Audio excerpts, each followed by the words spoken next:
Bienvenue dans le 3e épisode de ce podcast, Ce que ton visage dit. Dans l'épisode d'aujourd'hui, nous allons aborder le changement de saison.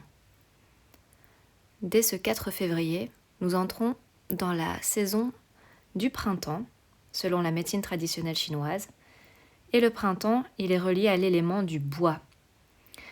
Le bois est relié à 2 organes, le foie et la vésicule biliaire.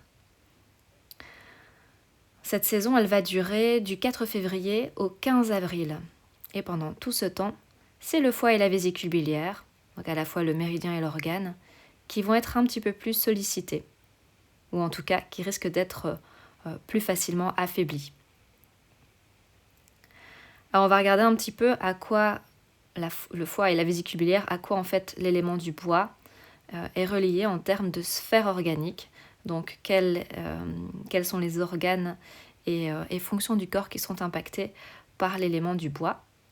Alors il y a les muscles et les tendons et donc la contraction de ceux-ci, la qualité des ongles, la santé des yeux, en particulier l'iris, la croissance et la souplesse, qu'elle soit à la fois physique ou mentale, la circulation veineuse et la circulation du qi, parce que c'est le foie qui fait circuler le qi. Comment ça fonctionne ? Alors, le cœur collecte l'essence produite par la rate, il la transforme en sang et il envoie le sang, en tout cas la réserve de sang, dans le foie pour y être stocké. Quand nous bougeons, quand nous effectuons des mouvements, des activités, le foie va libérer du sang dans la circulation pour pouvoir justement nourrir le corps et lui apporter tous les nutriments dont il a besoin. Quand on est en phase de repos, eh bien le foie stocke le sang. Mais parfois, il peut y avoir quelques problèmes. Donc, parfois, on peut avoir un vide de sang ou une stagnation du qi du foie. Donc, peu de sang est produit, donc il y a peu de sang dans la circulation. Ou alors stagnation du qi du foie, pas assez d'énergie dans le foie pour pouvoir faire son travail correctement. Et donc la circulation se fait mal, ça stagne et on peut voir des désagréments apparaître.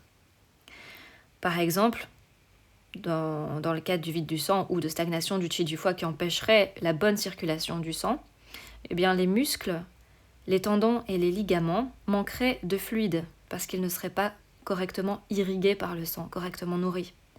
On pourrait avoir plus de raidissement et de crispation. Ça peut également affecter la peau et la qualité des ongles. Quand l'énergie ou le qi du foie sont équilibrés, on a une peau ferme et dense.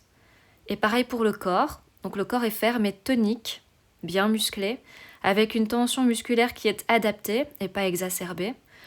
De manière générale, on est plus serein, la vue est excellente et le tempérament est actif et dynamique. Quand il est en déséquilibre, le qi du foie, on a plus de tension musculaire, ce qui peut causer des douleurs. On est plus irritable, plus en colère. On peut être un peu confus, manquer de clarté mentale en tout cas. On peut avoir les ongles cassants, des problèmes de digestion. Pour les femmes, une irrégularité au niveau des cycles féminins. Des faiblesses au niveau des articulations, des ligaments et des tendons, et des problèmes de vue. La myopie est d'ailleurs un problème typique que rencontrent les personnes qui, de base, ont beaucoup de bois. Quand le foie est en bonne santé, il faut éviter ce qui l'affaiblit, jusque-là tout va bien. En l'occurrence, ce qui affaiblit particulièrement le foie et la vésicule biliaire, c'est le vent. Le vent est l'un des 5 pervers, au même titre que la chaleur, le froid, la sécheresse et l'humidité, dont on a parlé dans des épisodes précédents. Le problème avec le vent, c'est que il est un petit peu partout et c'est un petit peu difficile de l'éviter. Donc le vent s'appelle Feng en médecine traditionnelle chinoise. Il peut venir de l'extérieur, et donc il dilate les pores et il rentre par la peau. Il peut venir aussi de l'intérieur, dû à des déséquilibres qui se transforment en vent. Donc souvent c'est une insuffisance de yin, donc les personnes qui ont peut-être un terrain plus yang ont davantage de problèmes avec ce pervers particulier. Et parfois aussi c'est dû à des pathologies du foie qui affaiblissent le foie et qui permettent à ces déséquilibres de se manifester. Alors comment on fait pour s'en défaire? Alors c'est un petit peu particulier pour celui-là. Il faut faire appel à des techniques du type réflexologie, acupuncture pour relancer la circulation et l'améliorer.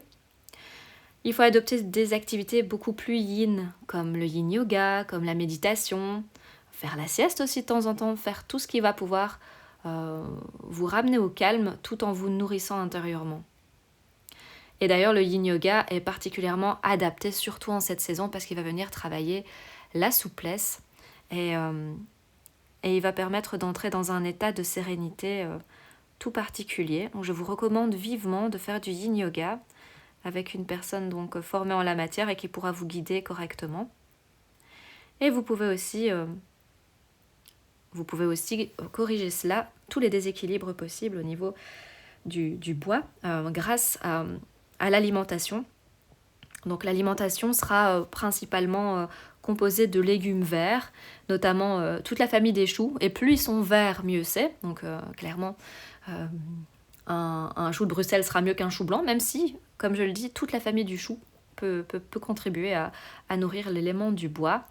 On peut aussi nourrir l'élément du bois grâce à les épinards, donc tout ce qui est légumes à feuilles bien vertes. On peut aussi apporter un petit peu de bon gras, ça va permettre aussi de nourrir le foie correctement, donc varier les huiles que vous utilisez quand vous cuisinez. Faites bien attention d'utiliser des huiles de cuisson pour la cuisson et d'autres huiles adaptées pour les salades, évidemment. Et